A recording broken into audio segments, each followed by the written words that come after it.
Hi, I'm Tim. Welcome to Watch One. Thanks for logging on. Today we are looking at the IWC Big Pilot's Watch reference 5002 46mm. Lightning does strike twice because this is the second example I've had in platinum to share.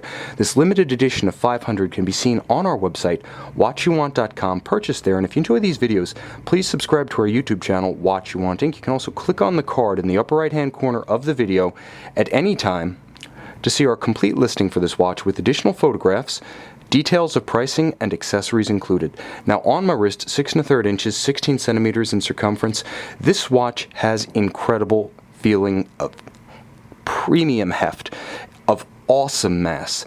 Size, yes, but not so much as weight. Now there are watches that are big, there are watches that are heavy, but a 46mm watch across the round, 16mm thick, 57 from lug to lug, with a solid case back entirely in platinum, that's a singular experience that can only be the Big Pilot 5002 in platinum.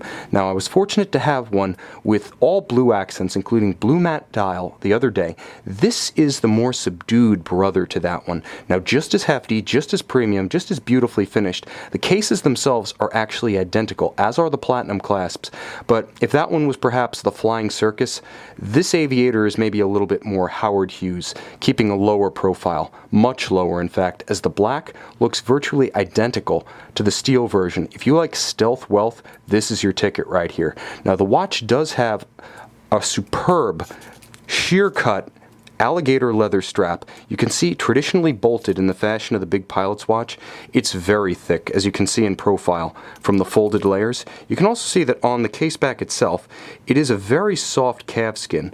The calf skin on the back of the strap is supple against the wrist, and you can see the condition of this watch, though these were only manufactured from 2002 to 2005, and that's all 5002 references. You can see that despite the age of this one, it's hardly been touched. The strap has barely been buckled. Moreover, the real showpiece of the strap and buckle combination is a full 950 platinum IWC single fold deploying clasp, beautifully finished with alternately brushed and polished facets. You can see it's completely finished inside and out with a gorgeous Schaffhausen marquee and the platinum hallmarks on the inner swing arm. I have to say, it's heavier than most of the sub 40mm watches I've ever experienced, and I have several JLC dress watches that weigh less than this clasp. Now the case itself is a celebration of the 1940s BR. Although made by many companies, the Type 52 TSC powered IWC BR was the only one that lives on in the imagery of the 2002 to present Big Pilot series. Now we've seen several, the 5002, the 5004, now the 5009, but realistically it was that 2002 original resurrection that was the purest. Many prefer the look of it, the simplicity of it, the 9 o'clock numeral as opposed to the hash mark that's obtained for most of the lifespan of the Big Pilot series, reintroduced, I should say, at SIHH 2016. That's IWC's tacit admission that it got it right the first time. Rather than buy the new one, why not get a rare example of the original? Now, the 5002 here is a little bit more upscale in finish than the conventional steel model. You can see the beautiful metalwork of the case, brushed on the flanks, polished on the bezel, allows a good amount of contrast, but where it really becomes non-standard relative to the standard 5002 is in the application of white gold indices across the dial. Now, the standard 5002 is all printed, so to have these hand-applied, luminescent graced white gold indices outboard of the white gold broadsword hands at center, it's quite a treat for the eye. Beautifully polished, they gleam like little jewels set on the dial. And it is a matte black, not gloss black background. It is animated by the framed date at 6 o'clock. You can see the contrasting date wheel, probably a more practical measure than the later monotone date wheel, simply because it's easier to read the black on white than the later monotone black disc on a black dial. It's beautifully framed likewise by a white gold frame.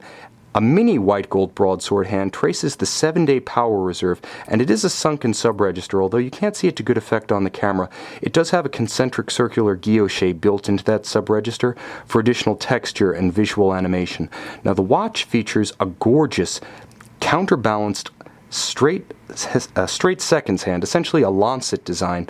It has a beautiful bulb counterbalance, and you'll notice its slow rhythmic dance basically betraying the fact that this is the original version of the 50,000 series caliber. 5 beats per second, 18,000 vibrations per hour. It's slower, statelier, and more traditional than the modern versions, which are all the way up to 4 Hertz in the latest rendition of this movement.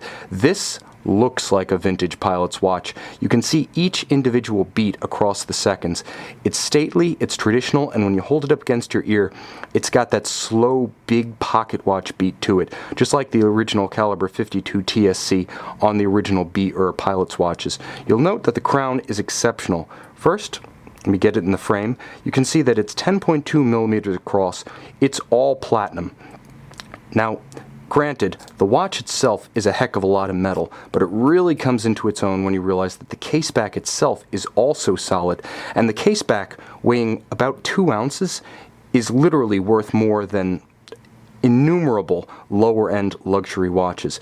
This is where you're saying to yourself, you know what, I'm really okay with the fact that it's not a display case back, because the amount of real value, the amount of heft on the wrist being added, is an experience in and of itself that you simply can't get with Sapphire. Moreover, you know what's inside. It's the world's largest automatic caliber, bidirectional, rotating, bidirectional winding, courtesy of the Paul-based Peloton winding system, an old IWC standard, still one of the best. It also includes a 7-day, 168-hour power reserve. When you pull the crown, it does stop the balance, hacks the seconds for precise synchronization. There is a quick set feature for the date at 6 o'clock.